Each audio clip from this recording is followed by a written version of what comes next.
importante, nos estaba grabando. Pero 41 años atrás,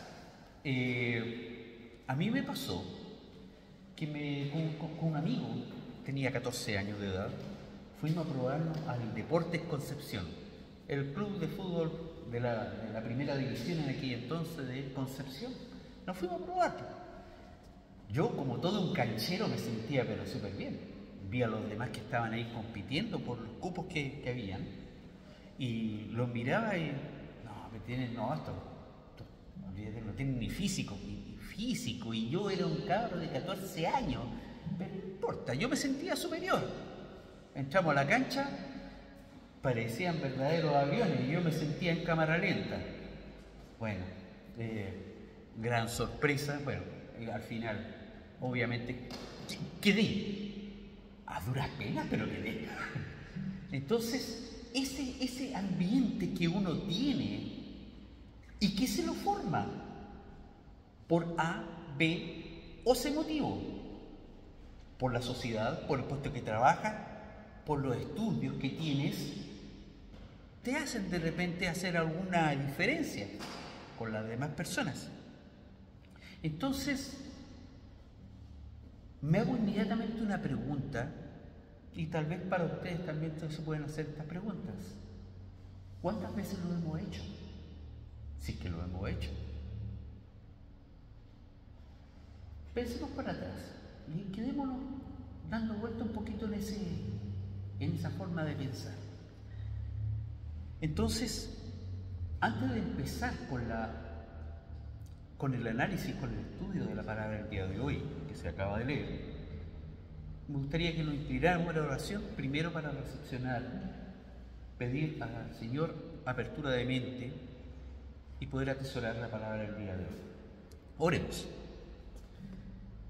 Padre eterno, te damos gracias, Señor, primeramente porque nos da la posibilidad de estar acá, Señor, de reunirnos como hermanos y alabar y bendecir tu nombre, Señor. Te pido en este momento, Señor, que te quedes con cada uno de nosotros para poder abrir nuestra mente, Señor. Despeja, Señor, nuestra mente, nuestro corazón, para atesorar la palabra del día de hoy. Por Cristo Jesús. Amén. No sé si se dieron cuenta, pero mi señora está resfriada y yo también, así que voy a estar tomando un poquito de agua. Se me seca bastante la boca. Pues bien, partimos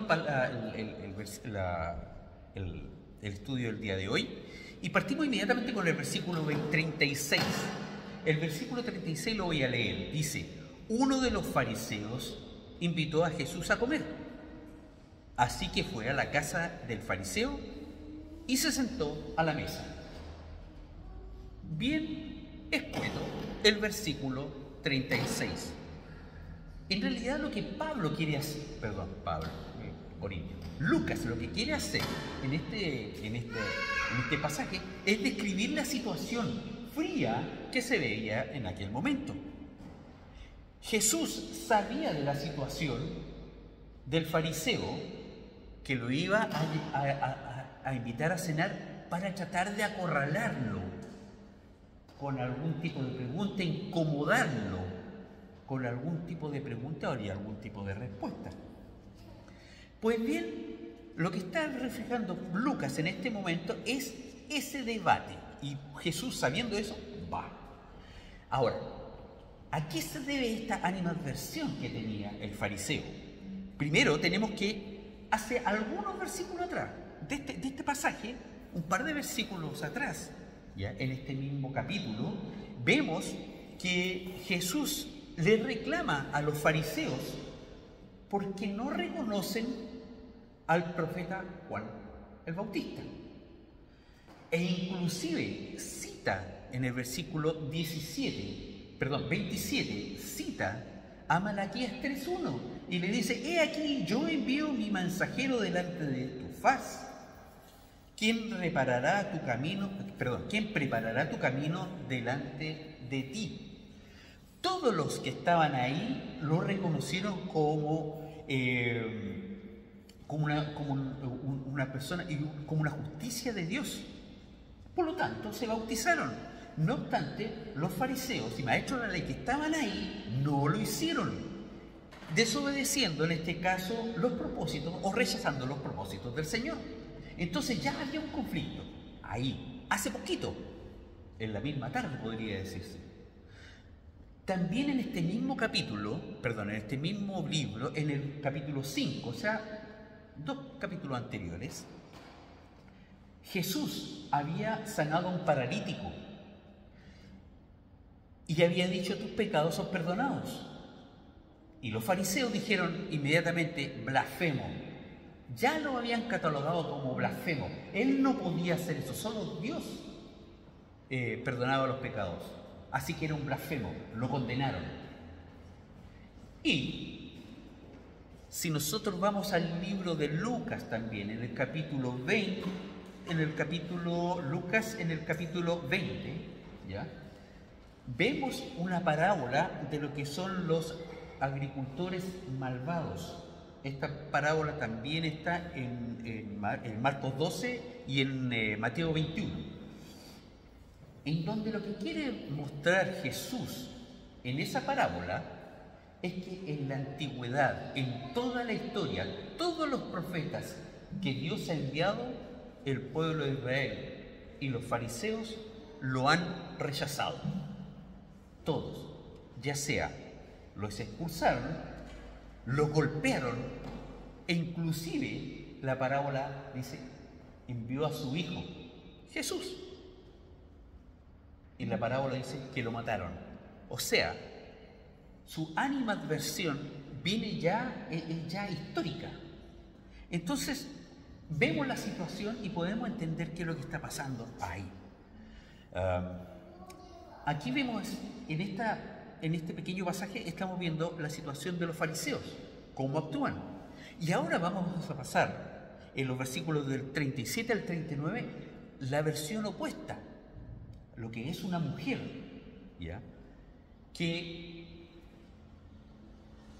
conmocionada y arrepentida de sus pecados, entrega no la frialdad del fariseo, sino que el calor, el amor de una mujer arrepentida. En la versión, en la Biblia, en el versículo 37, nos habla de una mujer que tenía fama de pecadora. Sin embargo, en las versiones NBLA, o la Biblia de las Américas, y la versión de la Reina Valera 60, aparece directamente como una mujer pecadora.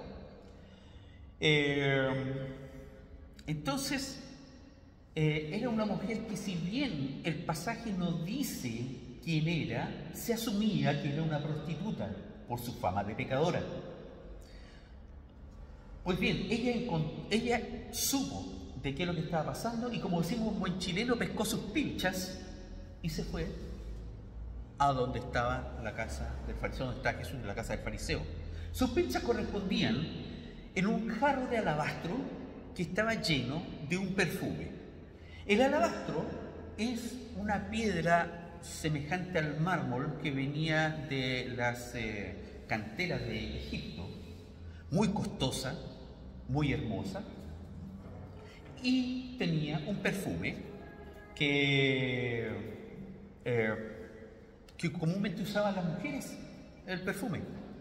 Pero no tan solo las mujeres lo ocupaban, sino que también lo ocupaban las prostitutas en su oficio. Entonces,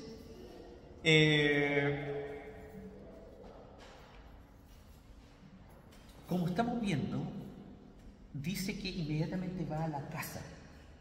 Antiguamente la tradición era que cuando un fariseo o un maestro de la ley invitaba a otro maestro, las puertas quedaban abiertas. ¿Para qué? Para que la gente que pudiese o quisiese escuchar la palabra pudiese participar como oyente de la conversación que se estaba dando. Era una especie de pseudo o pequeña sinagoga, llamémoslo así, que se daba. Entonces las puertas estaban abiertas para que la gente pudiera entrar y escuchar de la palabra. Y es por eso que la mujer logró entrar. Pues bien, una vez que entró, inmediatamente cayó en llanto y se cayó a sus pies, bañando sus pies en llanto. Tenemos tres tipos de lágrimas. Para hablar un poquito de lágrimas. Tenemos tres tipos de lágrimas.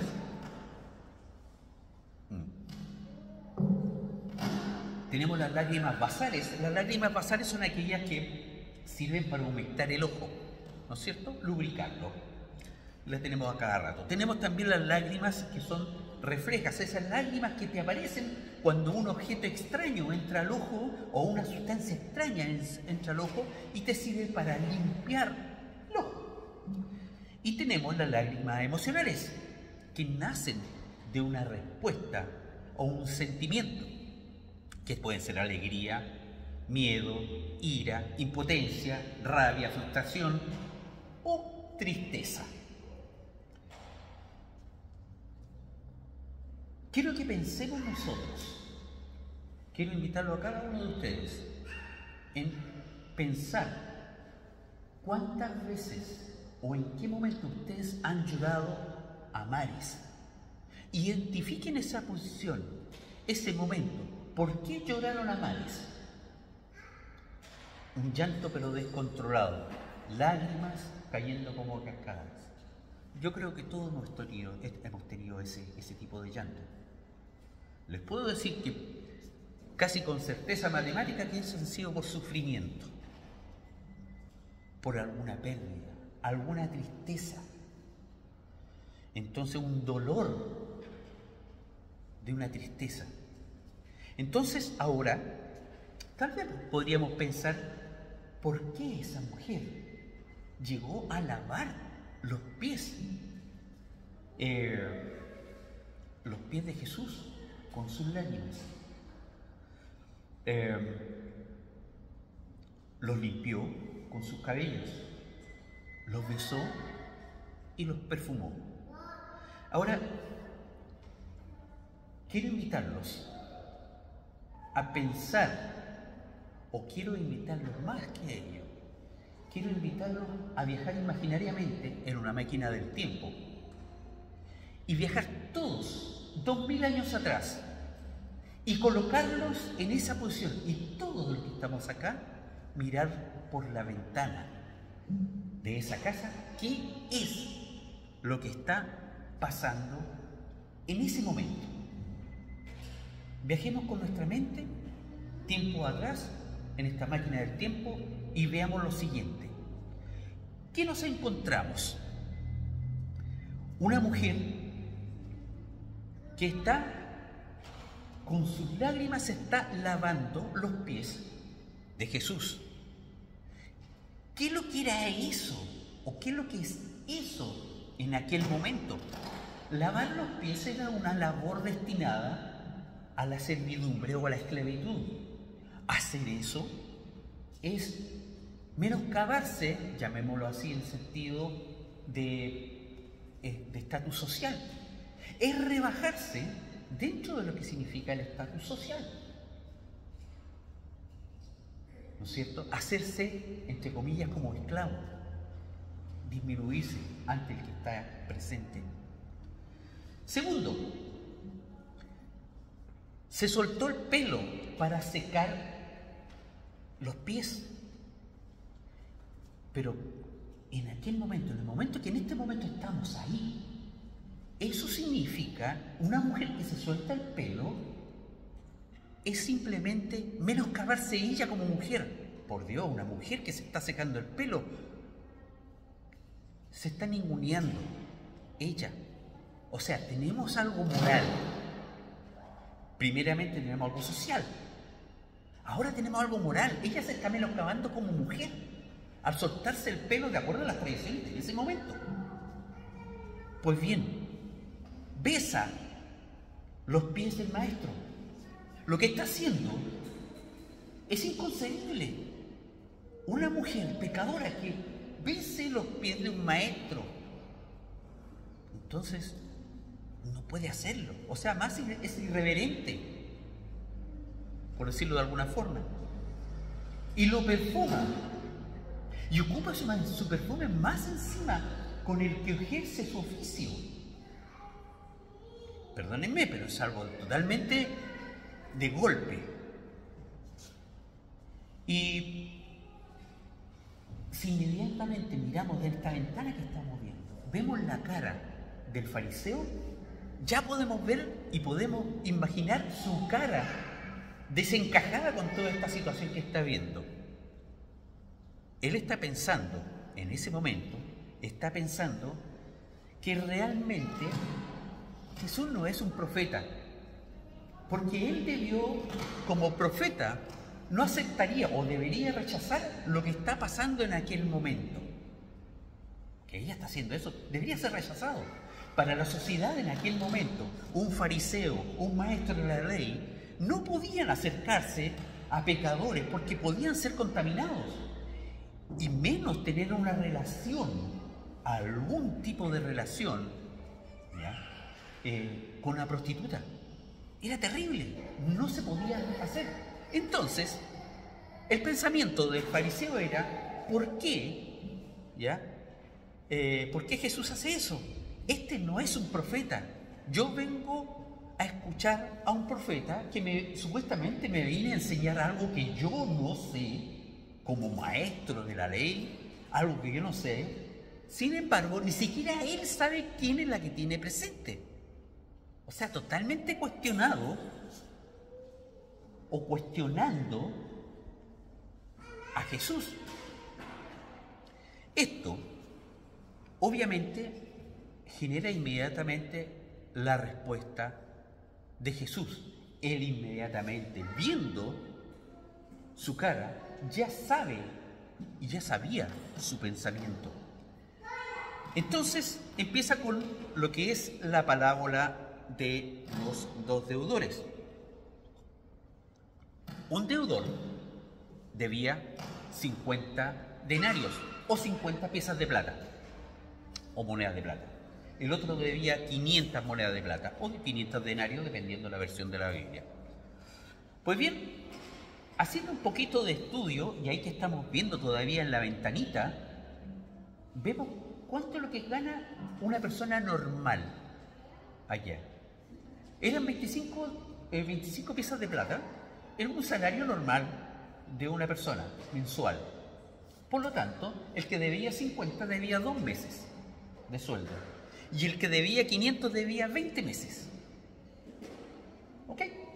Estamos entendiendo el nivel de deuda.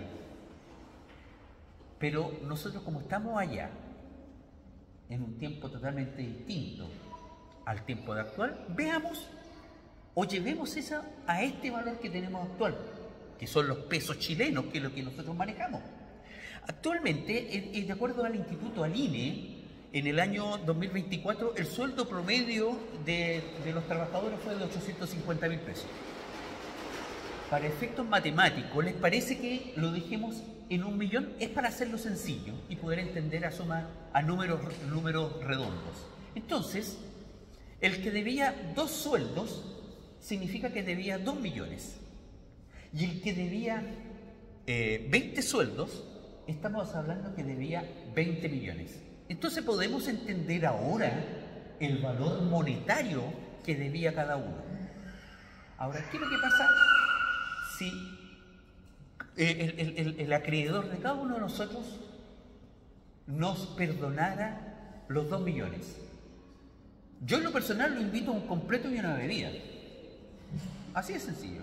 Bien, bravo, gracias, te pasaste. Bien. Pero si el acreedor me perdona 20 millones, perdóname, pero yo lo primero que hago es invitarlo. Vamos a cenar al club de yates y ahí para arriba.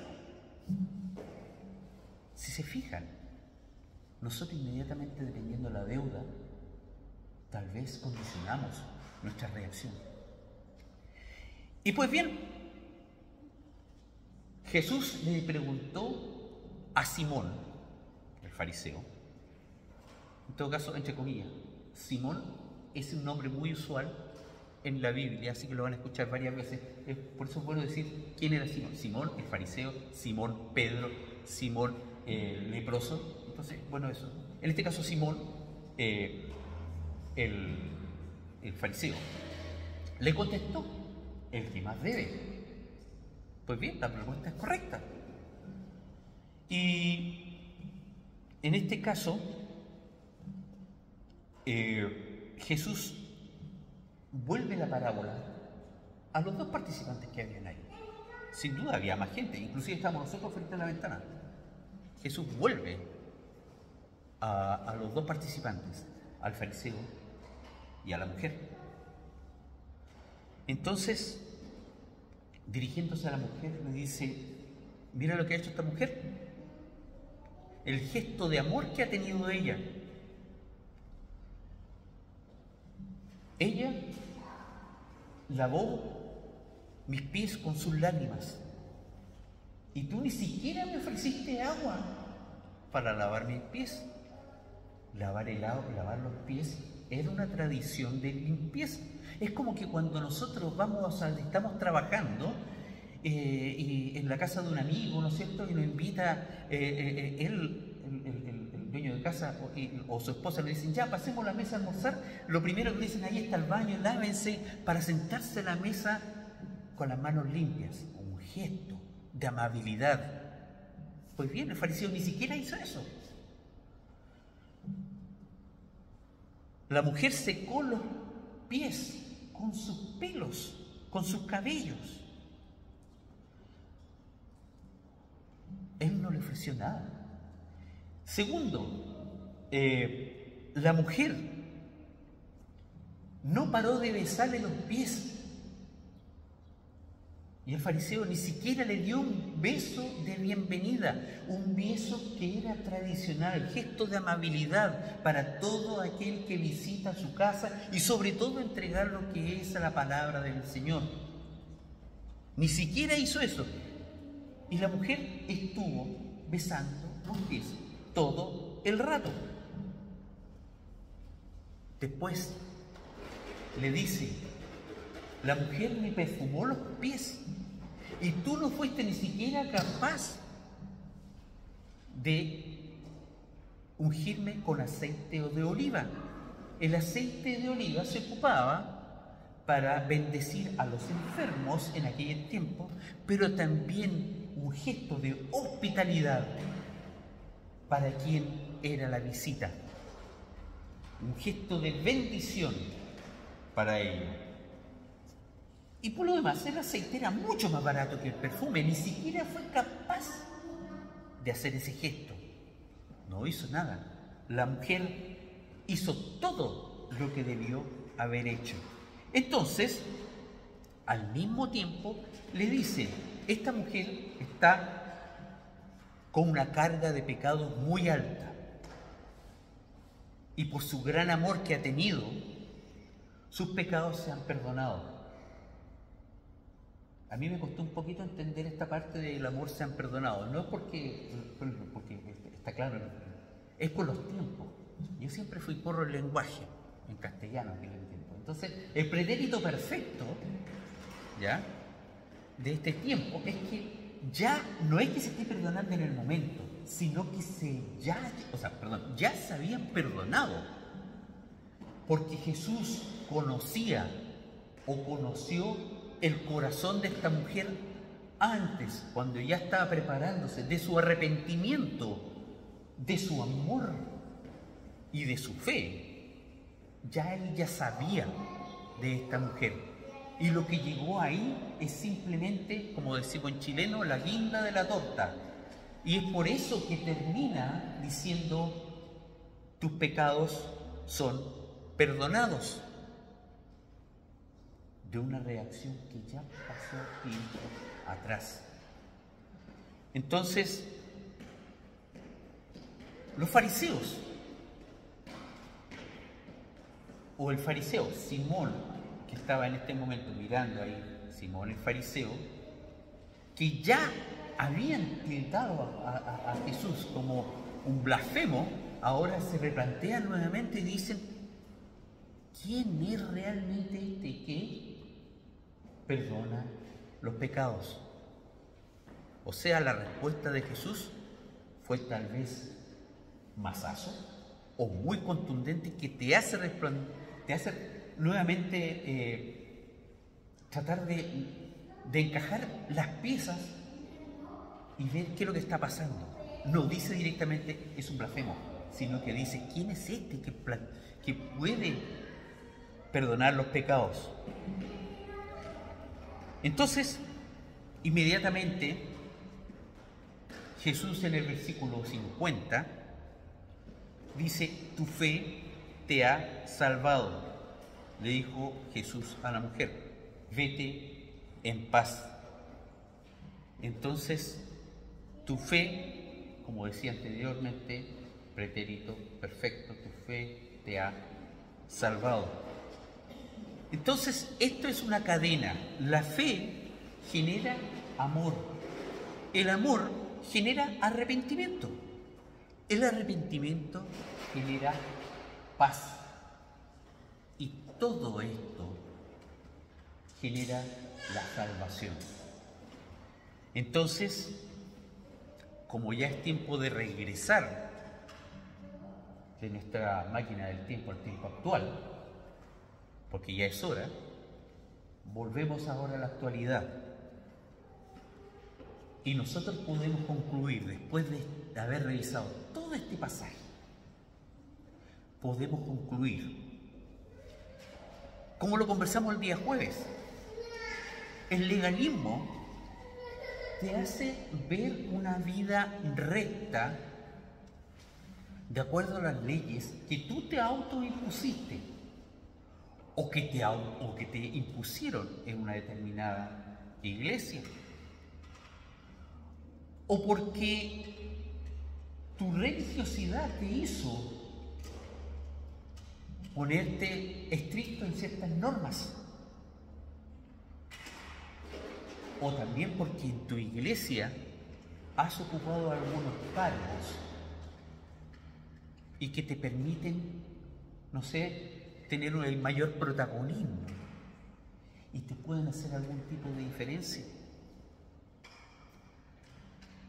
Y permítanme decirlo, ya en los tiempos actuales, todos los que estamos aquí, partiendo por mí, y todos los que estamos acá, tenemos algo, o mejor dicho, tenemos mucho de esta mujer pecadora o prostituta. Analicemos nuestras vidas. Tenemos mucho que agradecer al Señor. De hecho, nosotros cuando nos arrepentimos y aceptamos al Señor como nuestro Salvador, nuestros pecados no son borrados y se van al tacho de la basura. No. Para Dios, los pecados no se borran. Los míos y los de ustedes no se borran. Pero hay alguien que está pagando por nosotros esa deuda gigantesca que tenemos, que es Jesús. Él está pagando hasta este momento en un sacrificio que hizo único y perfecto y perpetuo hace 2000 años atrás, y hasta el día de hoy sigue pagando nuestros pecados.